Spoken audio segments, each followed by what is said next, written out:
Hello friends. तो कैसे हैं आप सभी लोग। जैसा कि मैंने लास्ट वीडियो में आप सभी लोगों से कहा था कि मैं एक वीडियो साइकोलॉजी के ऊपर अगली बनाऊंगा कि व्हाट इज़ साइकोलॉजी, साइकोलॉजी क्या है। तो चलिए समझते हैं कि साइकोलॉजी क्या है। स्टार्ट करते हैं। साइकोलॉजी का मतलब होता है कि आपके सोचने का तरीका मार्केट के अंदर क्या है या इवन आपके पूरे जीवन में क्या है। मुझे ऐसा लगता है कि जैसे कि बाकी के लोग आज तक मैं सुनता हुआ आया हूँ यूट्यूब पर या कोई मोटिवेशनल स्पीकर से कि साइकोलॉजिकली आपको स्ट्रांग होना पड़ेगा तो आप कहीं पर भी एक सक्सेस के रास्ते पर जा सकते हैं। ठीक है, ये बात बिल्कुल 100% राइट नहीं है, क्योंकि मैं इसमें बीच में कुछ क्या कहते हैं चेंजेस करना चाहूँगा। अगर ऐसा होता कि हर कोई इजीली अपनी साइकोलॉजी को मेंटेन कर पा रहा होता तो शायद जो हमारे एक इंडिया का एग्जांपल ले लेते हैं, जो इंडियंस 95% लॉस में रहते हैं वो सारे 95% प्रॉफिटेबल ट्रेडर होते हैं। क्योंकि साइकोलॉजी स्ट्रॉन्ग कर लेने का मतलब ये नहीं है कि आपने एक गिलास दूध लिया, उसमें चीनी मिलाई, चीनी को साइकोलॉजी समझ लीजिए और वो आपने पी लिया तो वो आपके एकदम से स्ट्रॉन्ग होगी। तो मेरा कहना यही है कि ओवरऑल जो साइकोलॉजी है वो स्ट्रॉन्ग होती है आपके एक्सपीरियंस, ना कि एक्सपीरियंस से और जो आप जानते हैं मार्केट के अंदर उस पर कंटिन्यू डिसिप्लिन रहने से। अब लोग इजीली आपसे कह तो देते हैं कि भाई आप साइकोलॉजी को अपनी स्ट्रॉन्ग कीजिए और क्या कहते हैं आप कामयाब हो जाएंगे। पर मैं कहता हूँ कि आप साइकोलॉजी को स्ट्रॉन्ग करने से पहले जो काम कर रहे हैं उसमें इतने एक्सपीरियंस्ड हो जाइए कि आपको गलत होने की संभावनाएं ही ख़त्म हो जाए, नज़र आना बंद हो जाए एक तरह से। जैसे मैं आप सभी लोगों को एक एग्ज़ाम्पल के थ्रू समझाना चाहूँगा।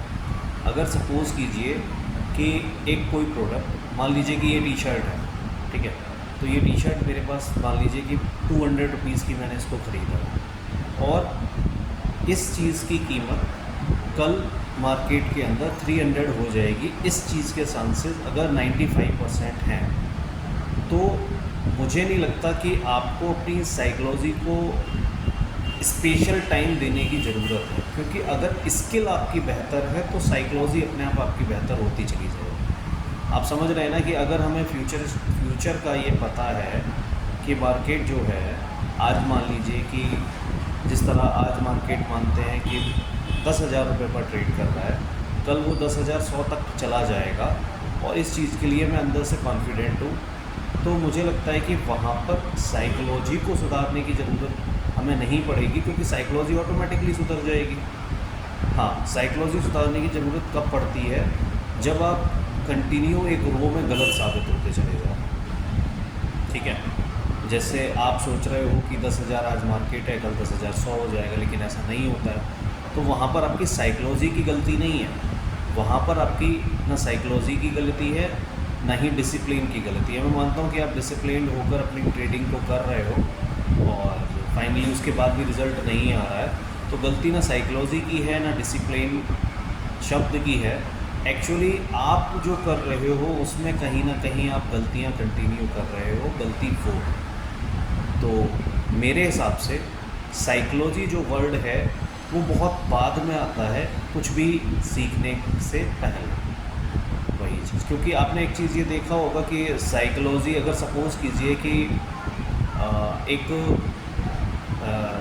किस चीज़ का एग्जांपल लूँ मैं, मान लीजिए कि एक कार का ड्राइवर है जो रेसर, ठीक है, आपको पता है कि उसको कंटिन्यू चलाते चलाते इतना एक्सपीरियंस हो जाता है गाड़ी चलाने का कि एक समय के बाद अगर वो आँखों पर पट्टी बांध कर भी उस गाड़ी को चलाए ना तो भी वो 99% एक्यूरेट चलेगी।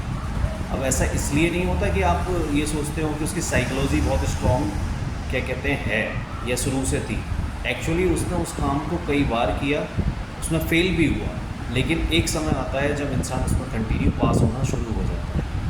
तो ये फील्ड मैं मानता हूँ कि हार्ड है और इस फील्ड में टाइम भी लगता है, तो ऑब्वियसली सी बात है कि बड़ी चीज़ों को अचीव करने में एक बड़ा समय लगता है। क्योंकि अगर अभी आप ये सोचें कि मैं कल को एक किराने की शॉप या एक कोई भी रिटेल शॉप डालकर बैठ जाऊँ, तो उसको आप कल से ही अपने क्या कहते हैं मार्केट के अंदर इम्प्लीमेंट कर सकते हैं। वो बहुत इजी है, क्योंकि उसमें आपको ना साइकोलॉजी चाहिए, ना डिसिप्लिन चाहिए, ना कुछ चाहिए, आप इजीली उसको कर सकते हैं। पर आप ये सोचो कि अगर आपके सामने आप ही बैठे हो और आपसे कहा जाए कि आपको अपनी कमियां खुद क्या कहते हैं सुधारनी है, तो लाइफ में ये एक बहुत बड़ा टर्निंग पॉइंट होता है। यहाँ स्टॉक मार्केट में आने के बाद एक्चुअली हम साइकोलॉजिकली स्ट्रॉन्ग भी होते हैं, डिसिप्लिन भी होते हैं, सब कुछ होता है, क्योंकि यहाँ हम किसी और से नहीं लड़ रहे होते हैं कमाने के लिए। सामने जैसे लाइक रिटेल शॉप होती है, तो उसमें हमें कस्टमर को क्या कहते हैं मतलब कम ओवरऑल कस्टमर को हमको क्या कहते हैं एग्री करना पड़ता है इस चीज़ के लिए कि आप इस चीज़ को लेके जाइए। पर यहाँ पर तो आपको अपने आप के को ही एग्री करना पड़ेगा कि भाई मैं गलत हूँ या सही हूँ, ये मेरे लिए चीज़। तो चलिए, ओवरऑल अब मुझे लगता है कि शायद साइकोलॉजी को आप अच्छे से समझेंगे, तो फिर लास्ट शायद 10 to 20 सेकेंड्स में एक बार पूरा रिकैप हो जाए। साइकोलॉजी को स्ट्रॉन्ग करने के पीछे मत भागें, आप कंटिन्यू अपनी स्किल को डेवलप करने के पीछे भागें, साइकोलॉजी अपने आप स्ट्रॉन्ग हो जाएगी। और ये कोई हलवा नहीं है कि किसी ने आपसे कह दिया या किसी ने आपको एक प्लेट में दे दिया तो एक चम्मच खाया और आपका सब कुछ ठीक हो गया। साइकोलॉजिकल स्ट्रॉन्ग होने के लिए आपको ओवरऑल अपना क्या कहते हैं स्किल को और बेहतर करना होगा और कंटिन्यू यही करते रहना होगा। तो मैं कहना चाहूँगा कि अगर एक्चुअली आप लोग शेयर मार्केट के बारे में सब कुछ जानना चाहते हैं कि वो कैसे वर्क करता है, तो आप हमें ज्वाइन कर सकते हैं।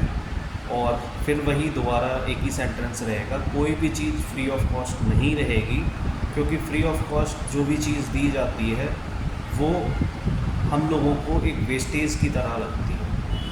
ये आपकी गलती नहीं है, ये एक्चुअली हम ऐसा ही माहौल देखते हुए आ रहे हैं, तो हमारे दिमाग में यही सेट हो रखा है, ये आपकी गलती नहीं है।